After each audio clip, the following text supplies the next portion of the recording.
Ternyata ada anjuran struktur doa yang bisa kita ikuti. Gantinya mengisi doa kita selalu dengan permintaan, mari kita coba struktur doa yang kita akan pelajari bersama. Mari mulaikan pelajaran kita dengan sebuah lagu. Hati yang memuji Allah, bebas dari dosa. Hati yang yakin darahnya untukku tercurah. Hati yang lembut dan berserah, ditatap penebus, hanya Kristus yang bersabda di surga yang kudus. Sebelum kita mengikuti bacaan pelajaran sekolah sahabat kita untuk hari ini, mari kita berdoa terlebih dahulu. Bapa kami dalam kerajaan surga, kami memuji Engkau karena Engkau adalah Allah yang Maha Kasih. Terima kasih untuk kesempatan kami dapat mengikuti bacaan pelajaran sekolah sahabat dari pada hari ini. Isilah kami dengan roh yang suci agar kami dapat mengerti apa yang Engkau inginkan kami pelajari pada saat ini. Dalam nama Yesus kami sudah berdoa. Amin. Pelajaran sekolah sahabat Rabu 13 Mei 2026. Pelajaran yang ketujuh di triwulan yang kedua. Judul pelajaran sekolah sahabat kita untuk hari ini adalah pujian, pengakuan, permohonan, ucapan syukur. Dengan cara yang sama, seperti Yesus mengajarkan kita bagaimana berdoa, kita dapat mengikuti struktur sederhana ini ketika datang kepada Allah secara pribadi, bersama keluarga, atau sebagai gereja, sambil mengingat bahwa doa adalah berbicara kepada Allah seperti kepada seorang sahabat. Terlalu sering doa kita penuh dengan permintaan, padahal Yesus telah mengajarkan kita untuk berdoa lebih dari sekadar meminta. Bacalah doa Daniel dalam Daniel 9 ayat 4 sampai 19 dan perhatikan bagian-bagian berbeda dari doanya. Daniel 9 ayat 4 sampai 19. Maka aku memohon kepada Tuhan Allahku dan mengaku dosaku. Demikian, Tuhan Allah yang maha besar dan dahsyat, yang memegang perjanjian dan kasih setia terhadap mereka yang mengasihi Engkau serta berpegang pada perintah-Mu. Kami telah berbuat dosa dan salah. Kami telah berlaku fasik dan telah memberontak.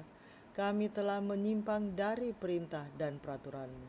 Dan kami tidak taat kepada hamba-hamba-Mu, para nabi, yang telah berbicara atas nama-Mu kepada raja-raja kami, kepada pemimpin-pemimpin kami, kepada bapa-bapa kami, dan kepada segenap rakyat negeri. Ya Tuhan, Engkaulah yang benar. Tetapi patutlah kami malu seperti pada hari ini kami orang-orang Yehuda, penduduk kota Yerusalem, dengan segenap orang Israel, mereka yang dekat dan mereka yang jauh, di segala negeri kemana Engkau telah membuang mereka, oleh karena mereka berlaku murtad terhadap Engkau. Ya Tuhan, kami, raja-raja kami, pemimpin-pemimpin kami, dan bapa-bapa kami patutlah malu sebab kami telah berbuat dosa terhadap Engkau. Pada Tuhan Allah kami ada kesayangan dan keampunan, walaupun kami telah memberontak terhadap Dia dan tidak mendengarkan suara Tuhan Allah kami yang menyuruh kami hidup menurut hukum yang telah diberikannya kepada kami dengan perantaraan para nabi, hamba-hambanya. Segenap orang Israel telah melanggar hukum-Mu dan menyimpang karena tidak mendengarkan suara-Mu. Sebab itu telah dicurahkan ke atas kami kutuk dan sumpah yang tertulis dalam kitab Taurat Musa, hamba Allah itu, sebab kami telah berbuat dosa terhadap Dia. dan telah ditetapkannya firman-Nya yang diucapkannya terhadap kami dan terhadap orang-orang yang telah memerintah kami, yakni bahwa akan didatangkannya kepada kami malapetaka yang besar yang belum pernah terjadi di bawah semesta langit, seperti di Yerusalem. Seperti yang tertulis di dalam kitab Taurat Musa, segala malapetaka ini telah menimpa kami dan kami tidak memohon belas kasihan Tuhan Allah kami dengan berbalik dari segala kesalahan kami dan memperhatikan kebenaran yang daripadamu. Sebab itu Tuhan bersiap dengan malapetaka itu dan mendatangkannya kepada kami, karena Tuhan Allah kami adalah adil dalam segala perbuatan yang dilakukannya, tetapi kami tidak mendengarkan suaranya. Oleh sebab itu ya Tuhan Allah kami, yang telah membawa umat-Mu keluar dari tanah Mesir dengan tangan yang kuat dan memasyurkan namamu, seperti pada hari ini kami telah berbuat dosa, kami telah berlaku fasik. Ya Tuhan, sesuai dengan belas kasihan-Mu, biarlah kiranya murka dan amarah-Mu berlalu dari Yerusalem, kotamu, gunung-Mu yang kudus, sebab oleh karena dosa kami dan oleh karena kesalahan nenek moyang kami, maka Yerusalem dan umat-Mu telah menjadi celah bagi semua orang yang di sekeliling kami. Oleh sebab itu, dengarkanlah ya Allah kami doa hamba-Mu ini dan permohonannya, dan sinarilah tempat kudus-Mu yang telah musnah ini dengan wajah-Mu demi Tuhan sendiri. Ya Allahku, arahkanlah telinga-Mu dan dengarlah, bukalah mata-Mu dan lihatlah kebinasaan kami dan kota yang disebut dengan nama-Mu, sebab kami menyampaikan doa permohonan kami ke hadapan-Mu, bukan berdasarkan jasa-jasa kami, tetapi berdasarkan kasih sayang-Mu yang berlimpah-limpah. Ya Tuhan, dengarlah ya Tuhan, ampunilah ya Tuhan, perhatikanlah dan tindaklah dan bertindaklah dengan tidak bertangguh, oleh karena Engkau sendiri Allahku, sebab kotamu dan umat-Mu disebut dengan nama-Mu. Pertimbangkan bagaimana Anda dapat memasukkan komponen-komponen berikut ini ke dalam doa Anda. Pujian. Pujian adalah ungkapan kekaguman atas siapa Allah dan mengerti apa sifatnya. Bacalah Mazmur 100, sebuah lagu pujian yang indah kepada Allah. Renungkan berbagai nama Allah dan karakternya yang luar biasa. Pujilah Dia sebagai penebus, juru selamat, penghibur, tabib, gembala yang baik, Alfa dan Omega, dan batu karang Anda, hanya untuk menyebut beberapa.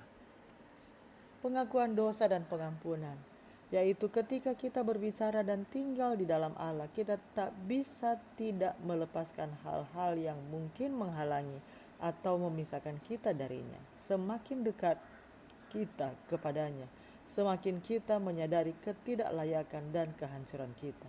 Ini mendorong kita untuk memohon agar Ia menghapus dosa-dosa kita dan membentuk karakter kita serupa dengannya. Jika kita mengharapkan pengampunan dari Allah, kita juga harus siap mengampuni orang lain.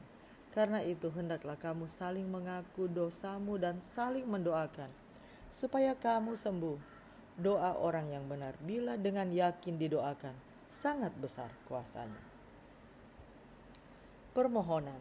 Apa tantangan yang sedang Anda hadapi dalam keluarga, persahabatan, kesehatan, keuangan, pekerjaan, atau pendidikan, di mana secara spesifik Anda memerlukan tuntunan tangan Allah?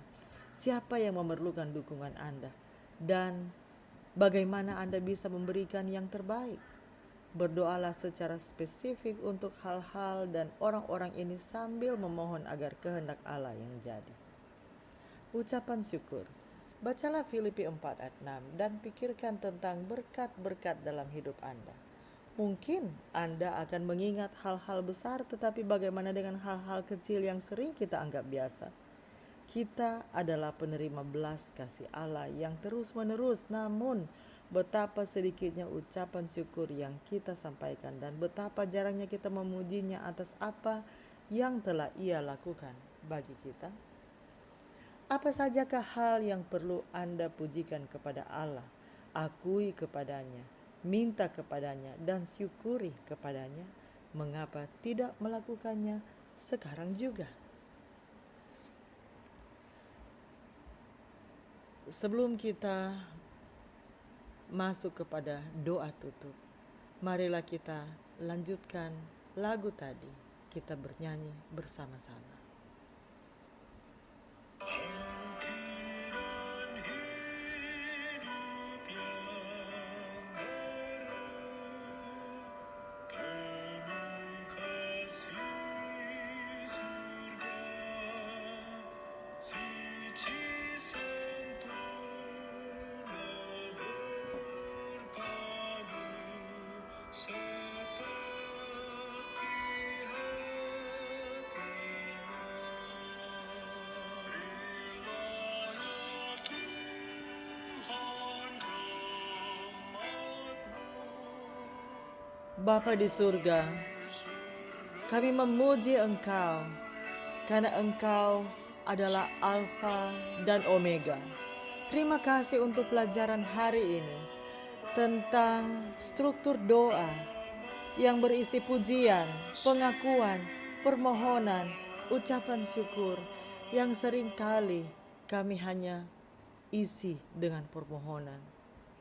Kiranya Engkau dapat terus memampukan kami ya Tuhan untuk berdoa kepadamu, bukan hanya untuk meminta, tetapi untuk memuji Engkau, membuat pengakuan, dan mengucap syukur.